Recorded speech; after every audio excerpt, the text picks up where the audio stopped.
Hello मेरे लाला और लालियो, और कैसे हो। आज के लेक्चर में हम पढ़ने वाले हैं principle of inheritance and variation. देखो, आप लोगों ने लोअर क्लासेस में भी चैप्टर पढ़ा हुआ है, ठीक है, जेनेटिक्स के बारे में। अब हम बेटा इसको स्टार्ट करेंगे बिल्कुल बेसिक से, ठीक है। तो बेटा इसमें मैक्सिमम बहुत ज़्यादा कंसेप्चुअल चैप्टर है, ठीक है। मैक्सिमम क्वेश्चन आपके कहाँ से आने वाले हैं बोर्ड में, चाहे नीट में हो, कहाँ से आने वाले हैं आपके, यहीं जेनेटिक्स से आने वाले हैं। तो बहुत अच्छे से बेटा फोकस करेंगे चैप्टर से, ठीक है। बहुत ईजिली जीरो से लेवल से स्टार्ट करेंगे, ठीक है। आइए शुरुआत करते हैं बेटा। Principle of inheritance and variation. देखो बेटा, जो जेनेटिक स्तंभ था, जो बेटा जेनेटिक स्तंभ था, ये किसने दिया था बेटा? विलियम बैटसन ने। किसने दिया था? विलियम बैटसन सर ने, ठीक है। तो ये सर थे अपने विलियम बैटसन, जिन्होंने कौन सा टर्म दिया था बेटा? जेनेटिक्स का टर्म दिया था, ठीक है। 1905 में इन्होंने टर्म दिया। तो क्या इससे पहले बेटा 1905 से पहले जेनेटिक्स स्टडीज़ नहीं चल रही थी? सर चल रही थी, ऑफ कोर्स चल रही थी। बहुत सारे से साइंटिस्ट आए, बहुत लोग आए, उन्होंने क्या करा, अपने अपनी स्टडीज़ परफॉर्म किया, दिया उन्होंने, ठीक है। लेकिन बाद में क्या हुआ, धीरे धीरे रिजेक्ट होते गए, ठीक है। स्टडीज़ वर देयर, ठीक है, स्टडीज़ वहाँ पे चल रहा था। और वो किसके नाम से जाना जाता था उस टाइम पे? हेरिडिटी एंड वेरिएशन के नाम से। हेरिडिटी एंड वेरिएशन, समझ में आ रहा है क्या? ठीक है सर, समझ में आ रहा है। देखो, जो आप बेटा सर हेरिडिटी क्या है, ये है ना, आप समझते हैं सर ये हेरिडिटी क्या है। देखो, हेरिडिटी बहुत कॉमन सा इंग्लिश का वर्ड है। इसका सिंपली मतलब क्या होता है? Generation to generation pass on होने वाली चीज़ों को रिप्रेजेंट करने के लिए हम लोग हेरिडिटी वर्ड का यूज़ करते हैं, ठीक है। जैसे कुछ लोग कहते हैं क्या करें, तो हमारे घर की हेरिडिटी है, मतलब चला आ रहा है जनरेशन टू जनरेशन, परंपरा है, ठीक है, ठीक है। तो बेटा इसमें क्या है? Study of transmission of character, study of transmission of character from one generation to next generation, इसी को हम लोग क्या बोल रहे हैं? हेरिडिटी।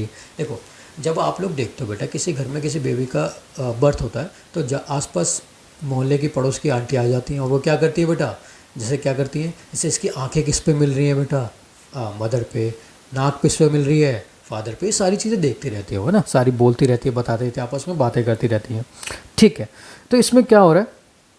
सिमिलरिटीज़ आइडेंटिफाई हो रही है। क्या हो रही है? सिमिलरिटीज़ चली आ रही है ना। जैसा आप लोग कुछ घरों का देखा हुआ, कुछ लोगों का फेस लुक क्या होता है? ऑलमोस्ट सिमिलर दिखता है।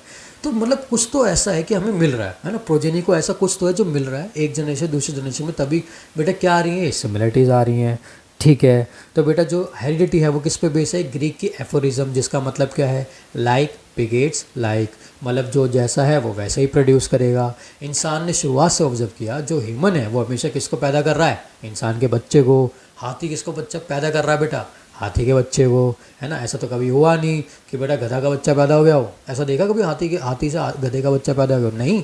तो बेटा यही सवाल का जवाब ढूंढते ढूंढते हम लोग कहाँ तक पहुँचे? जेनेटिक्स तक पहुँचे, ठीक है। तो study of transmission of character from one generation to next generation, ठीक है। तो वो आंटियाँ क्या कर रही हैं बेटा? करेक्टर की स्टडी कर रही हैं। जैसे मान लो घर में बच्चा वो पैदा हुआ, तो उसकी आइज़ का कलर देख रही हैं कैसा है, अपने मदर की तरह मैच हो रहा है, इसकी नोज शेप किसकी तरह है? फादर की तरह। स्टडी कर रही हैं वो, है ना, कैरेक्टर्स की क्या कर रही हैं? स्टडी। तो इसी के लिए हम लोग क्या बोलेंगे?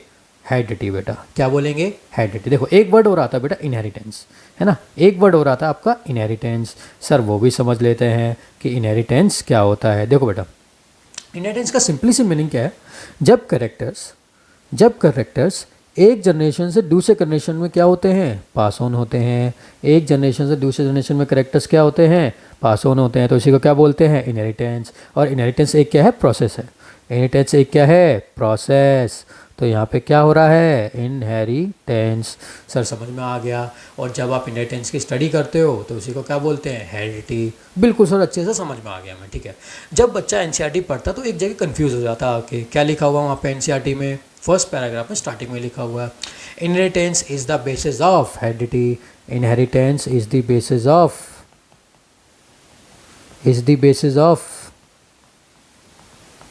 हेरिडिटी। समझ में आ रहा है क्या? ठीक है सर, समझ में आ गया। कैसे समझ में आया बेटा? जब तक इनहेरिटेंस नहीं होगा तब तक बेटा आप स्टडी कैसे कर पाओगे? मतलब जब तक बेटा एक जनरेशन से दूसरे जनरेशन में, एक जनरेशन से दूसरे जनरेशन में कैरेक्टर का ट्रांसफ़र नहीं होगा तब तक आप स्टडी कैसे कर पाओगे? तो इसीलिए इनहेरिटेंस क्या है? बेस है। किसका? इनहेरिटेंस किसका बेटा? बेस है, ठीक है, हेरिडिटी के लिए, ठीक है सर, समझ गए, ठीक है। देखो तो इनहेरिटेंस यहाँ पे क्या रिप्रेजेंट कर रहा है बेटा? प्रोसेस को। इनहेरिटेंस किसको रिप्रेजेंट कर रहा है? प्रोसेस को। और हेरिडिटी क्या है बेटा? उस प्रोसेस की स्टडी, ठीक है सर, समझ गए। ठीक है सर। सर आपने शुरुआत में जो बात करी कि जो बच्चे का जो फेस है ऑलमोस्ट क्या है सिमिलर है, ज़्यादातर चीज़ें क्या है सिमिलर है, ठीक है सर, हमने सिमिलरिटी की बात करी। तो क्या क्वेश्चन अराइज होता है, क्या बच्चा वो जो है वो 100% मेरे फादर से बिल्कुल रिजेंबल कर रहा है, मतलब 100% सेम अपने फादर की तरह? तो आंसर क्या है बेटा, नहीं, कुछ तो चेंजेस है ना।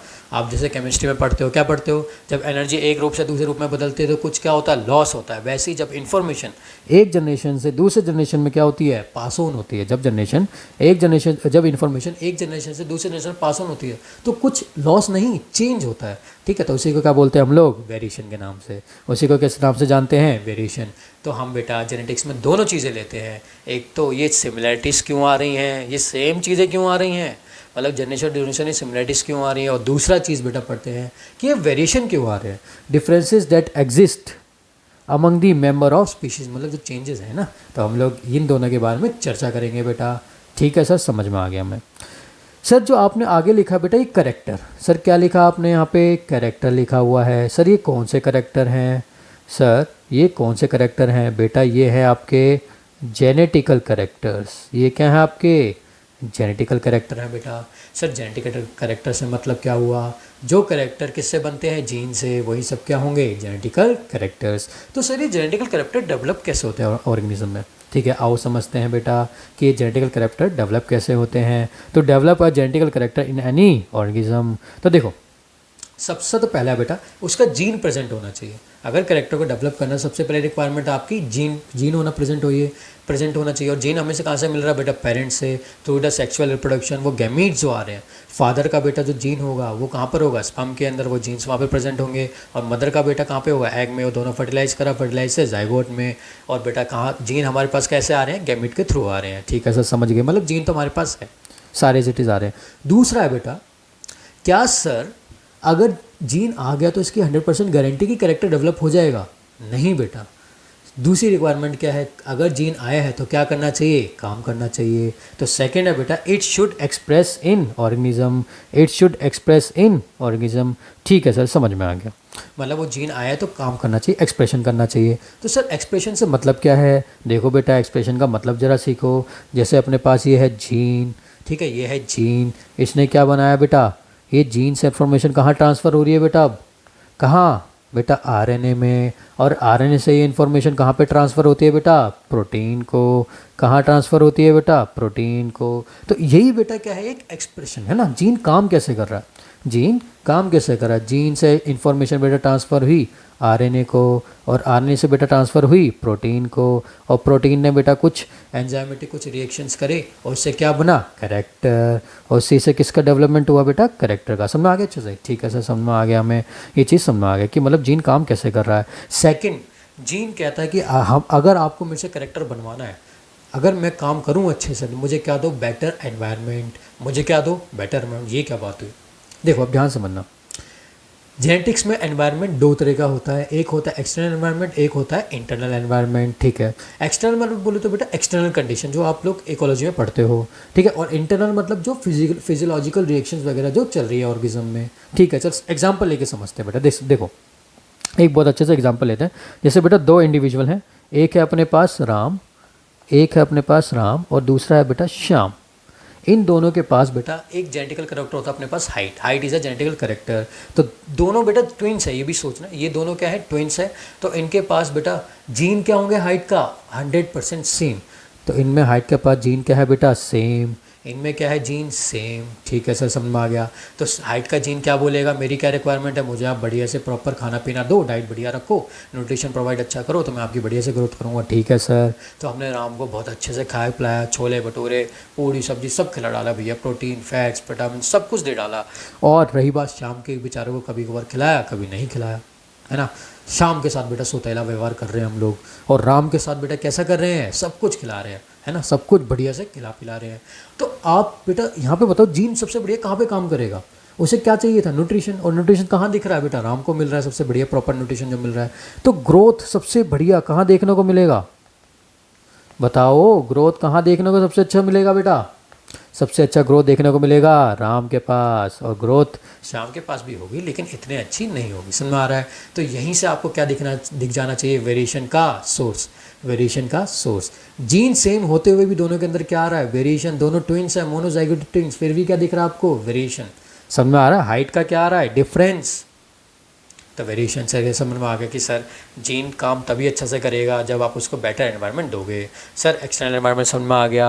अब इंटरनल एनवायरनमेंट क्या है बेटा, देखो एग्जांपल समझना। एक जीन होता है बेटा इंसुलिन, वो क्या करता है, ग्लूकोज का रेगुलेशन करता है। अब राम और श्याम दोनों को समझो, इंसुलिन जीन दोनों के पास सेम होगा, ठीक है। अब क्या हुआ, मान लो श्याम के अंदर कुछ इंटरनल मेटाबॉलिक गड़बड़ी हो गई। श्याम के अंदर क्या हो गया, कुछ इंटरनल मेटाबॉलिक गड़बड़ी, जिससे जीन अच्छे से फंक्शन नहीं कर पाया, एक्सप्रेशन नहीं कर पाया, ठीक है। तो श्याम के अंदर बेटा वो इंसुलिन हार्मोन नहीं बन पाया अच्छे से। राम के अंदर बेटा अच्छे से इंसुलिन बन रहा है। अब श्याम आपसे आके कहेगा कि मुझे तो भैया इंसुलिन का जीन ही नहीं मिला मुझे पेरेंट्स से, तो ये तो गलत बात है ना। उनके एक्सप्रेशन में क्या आ रहा है, वेरिएशन, डिफरेंसेस देखने को मिल रहा है उनके एक्सप्रेशन में। जीन अच्छे से काम कहाँ कर रहा है, राम के केस में उसके में कोई इंटरनल मेटाबॉलिक गड़बड़ी नहीं है, लेकिन श्याम के में है। समझ आगे बेटा? तो यहीं पे आपको क्या देखने को मिल रहा है, वेरिएशन। यहीं पे क्या देखने को मिल रहा है बेटा, वेरिएशन। ठीक है सर, समझ गए, बहुत अच्छे से समझ गए। चलो बेटा अब आगे बढ़ते हैं बेटा। कुछ आपके बेटा है कंट्रीब्यूटर्स को ले लेते बेटा। देखो एक थे ग्रेगर जॉन मेंडल, इन्होंने फादर ऑफ जेनेटिक्स के नाम से जाना जाता है। उन्होंने पी प्लांट पे काम किया था और बेटा अपने एक्सपेरिमेंट्स किस पे परफॉर्म किए थे, गार्डन पी के ऊपर। बेटा एक दूसरे साइंटिस्ट हैं विलियम वाटसन, आप जानते ही हो, इन्हें जाना जाता है फादर ऑफ मॉडर्न जेनेटिक्स के नाम से। इन्होंने मॉडर्न फ्रेमवर्क जेनेटिक्स का तैयार किया था। जो ज़्यादातर आप टर्मिनोलॉजी पढ़ते हो, अलील, जेनेटिक्स, है ना, होमोजाइगस, हेटेरोजाइगस, ये सारी टर्मिनोलॉजी किसने दी है, विलियम वाटसन ने। ठीक है बेटा, नेक्स्ट अपना साइंटिस्ट का नाम लेते हैं बेटा, टी.एच. मॉर्गन। इन्होंने क्या किया था, ड्रोसोफिला एक फ्रूट फ्लाई होती है उस पर एक्सपेरिमेंट किया था, कुछ हाइब्रिडेशन एक्सपेरिमेंट किए थे, ठीक है। मेंडल ने पी पे किए थे, इन्होंने ड्रोसोफिला पे करे थे, ठीक है। इन्होंने कुछ चीज़ें बेटा डिस्कवर की, जैसे लिंकेज, रिकॉम्बिनेशन, ठीक है, इन्होंने डिस्कवर किया था, बहुत ज़्यादा इंपॉर्टेंट है। तो टी.एच. मॉर्गन। तो बेटा जेनेटिक्स का बेस किसने प्रोवाइड किया था, ग्रेगर जॉन मेंडल ने। फिर उसको आगे किसने बढ़ाया बेटा, टी.एच. मॉर्गन ने, ठीक है। ये बेसिक बेस में आते हैं दोनों के दोनों, ठीक है। अब नेक्स्ट लेक्चर बेटा हम पढ़ेंगे वेरिएशन के बारे में, और तब तक के लिए बेटा देखते रहिए, बने रहिए मेरे साथ, ठीक है। थैंक यू बेटा, नेक्स्ट लेक्चर में पढ़ेंगे, बाय।